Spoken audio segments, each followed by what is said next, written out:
You were probably taught to make tints of color for a gradient in this way. Take that color and then add that color to a container of water with different amount of that color.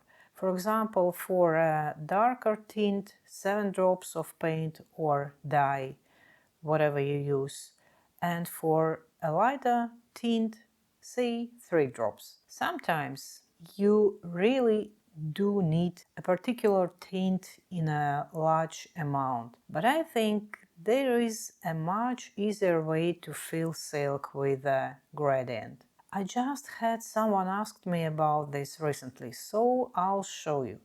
First, the entire surface is wetted with water. And now I'm going to digress a bit. I didn't want to include this moment in the video at first, but then I decided to show what happens when the silk touches the frame. And this is a trace of past projects.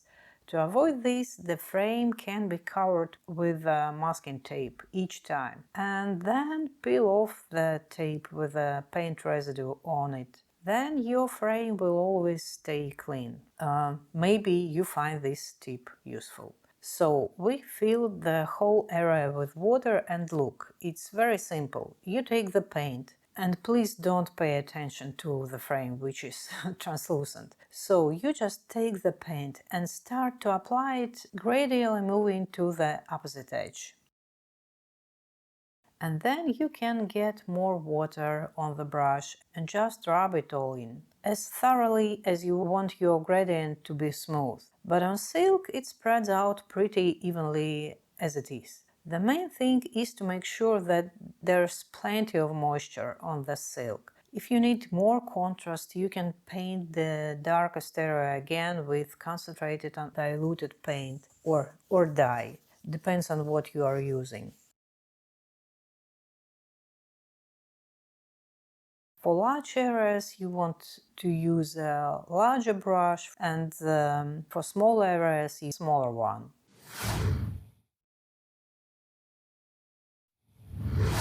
I came across this kind of jacquard silk today. I really like it. The jacquard structure always adds a special mood to painted silk. A jacquard is a fabric that has a design or motif woven into the construction of the wave. And this is the definition that Google gives. And now the main topic of the tutorial is why I use a palette. Here you see, at first glance, the pattern may seem chaotic, but there are squares here, and I'm going to paint each one in a specific scale. But first I'll show you the colors I'm going to use. The first hue is yellow. Now I'm going to show you how this pure yellow color looks on silk. And this is the square I will later paint in yellow scale.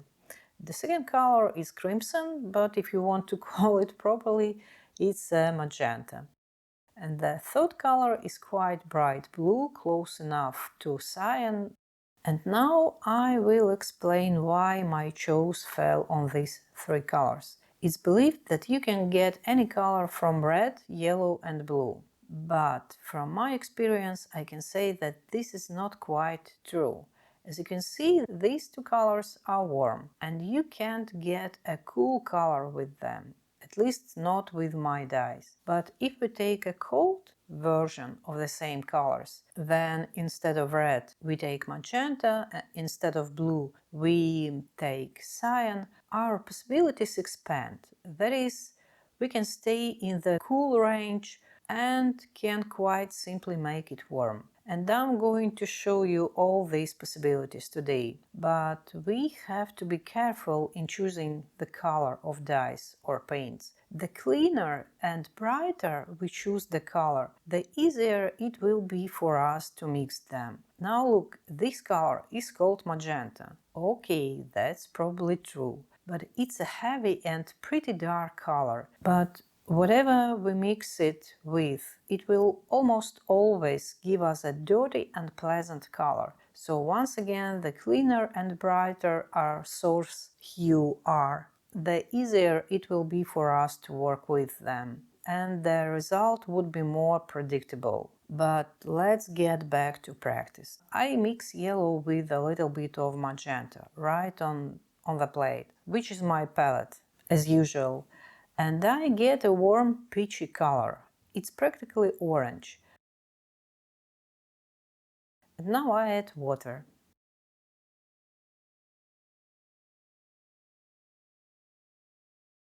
And now I add the magenta. I probably won't comment on every single thing I do. You can see it for yourself. But as you can make sure that just three colors and having a plain white plate will give you a huge amount of possibilities.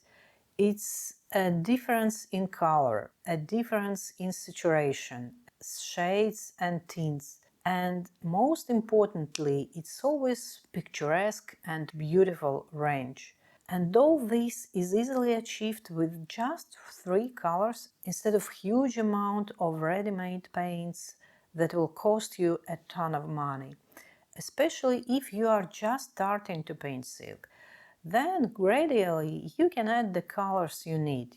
I would suggest adding black and maybe ultramarine or cobalt blue, because with exactly my cyan and magenta hues, cobalt and ultramarine don't work out. But you might be missing some other colors. You'll see it for yourself. In fact, in almost every video I talk about the benefits of mixing dyes on a palette. But in this video I would like to combine all the information. Maybe you would like my approach and want to enjoy the process of mixing colors too. It really is a very rewarding process. I always enjoy mixing colors. In this video I went into more detail about the color wheel. You might want to check it out too. But there is a great video on YouTube about color theory and all determinations. What is tint, what is hue, what is tone, and I will leave you a link in the description. Well, and back to our yellow square. All I do is change the color of the yellow from a warmer reddish color to a cooler and greener one, while staying more or less in the yellow range. So in all the shades and tints and hues, yellow is the main color.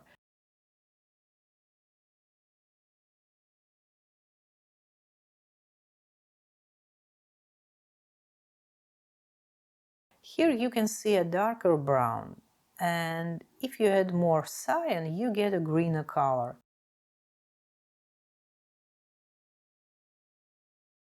By adding more water to the dye, we get a paler color.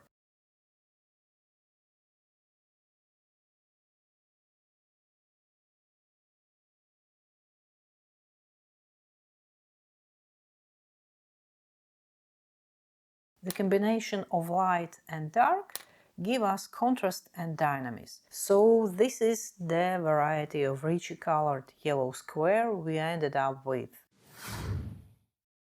Now let's paint the square based on magenta.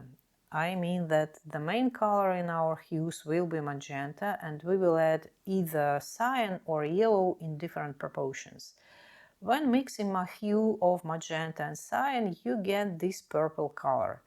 You may get a different color. It all depends on the particular hue of your magenta and cyan. My purple turns out pretty grey, although I'd liked it to be brighter. And to make this color brighter, just paint crimson on top, or I could paint cyan. I forgot to mention that my dyes are pretty concentrated, which is why it gives such a dense, rich color. The difference between dyes and paints were described in this video, and here is a grayish-brown, like cocoa color, and here it's a warmer brown. But they're still based on red, better to say magenta color.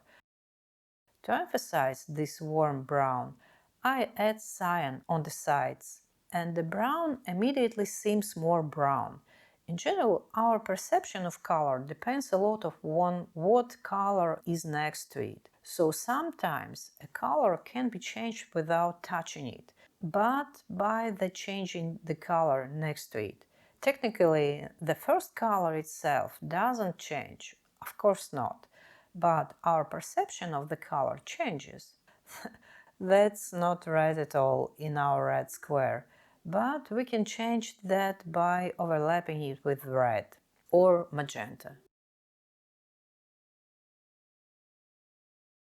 And here's a light pale version of red, which is practically pink. Staying in the magenta range, here we have more purple, here we have more brown and even orange, here we have pinkish, and there's beige here. I love that you can get so many hues and shades and tints from just 3 colors. And yet moving on the blue square. First, just a gradient from light to dark.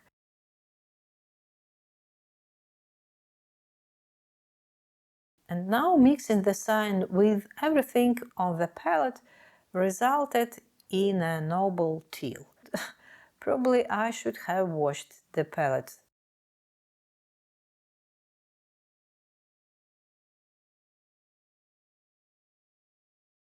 You can see the way the jacquard structure plays out here. I love it. By the way, while painting this project, I came up with the best use of this particular silk. And perhaps I will make such a video. And it's a good time, a good opportunity to show how to cover up such paint drips. Here the dark has dripped on the light, so I paint over the drip with dark, and then nothing will be visible. Here I have a gray color, and such different blues can diversify them.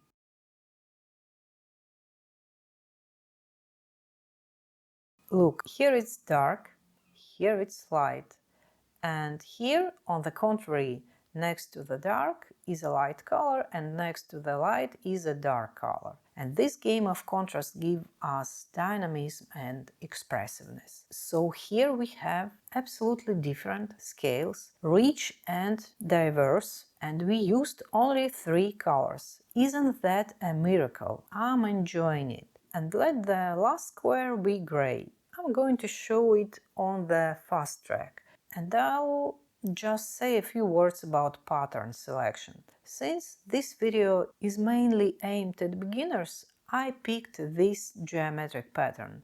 It seems to me that in such drawings it's best to learn to get used to how the paint flows on silk, to feel how much water to add to the color, how the paints are mixed and what color they turn out. Because you can watch a bunch of color theory videos, but you can only train your own sense of color empirically. I mean, only practice can give you a good feeling of color mixing. And such curved geometry in which there are larger areas and smaller, just perfect for working with color. On such squares and triangles can be excellent practice to make a gradient and in general to train your hand to work with silk, with color, with dyes or paints. I really hope you found this video useful and interesting, and if so, it would be great if you give this video a like and maybe write a comment.